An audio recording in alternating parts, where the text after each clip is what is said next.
tayo ngayon. Lalabas natin itong apat nito. Ilan ba ito ilalabas ngayon? Dalawa lang pala.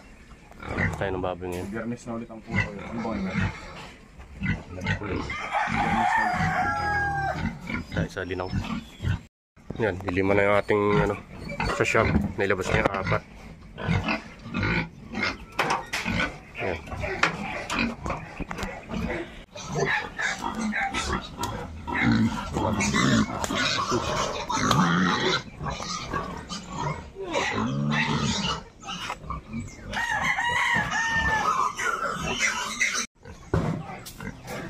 Dalawa natin panlabas dun sa siyam. Nakuha na yung apat. Tapos itong dalawa ngayon kukunin. Lalabas na ulit.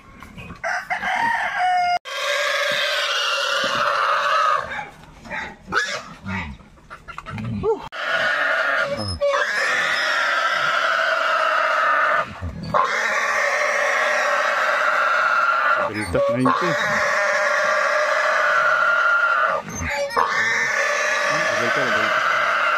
Kunti lang.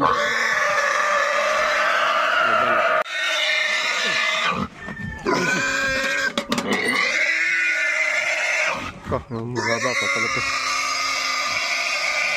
81. 81. Diretso na. Guys, nagpaparty na kami sa kinita namin sa baboy. Si Gado ang ating tagapag-alaga ng baboy. 1, 2. Si Boss Jeric. Magkano binigay mo sa kanya? At ito? 32. 248. 240. Kumita si Koydong ng 32,148. Yan, ito yung mga ano natin. Mga Kuya Odong, isang dakot yan ah. Ito yung puna natin sa baboy, 103. Yung bayad naman Yung 168, ito. Yung 168 yung pinita ng baboy natin lahat sa Siam. 168. Yan.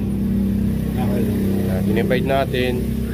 Minus na kasama yung sa puhuran at yung sa benta ng baboy, 64,000 natira. Ito pagkatya namin dalawa, yung nag-alaga. Ang kanyang hati ay 32,248. Yan.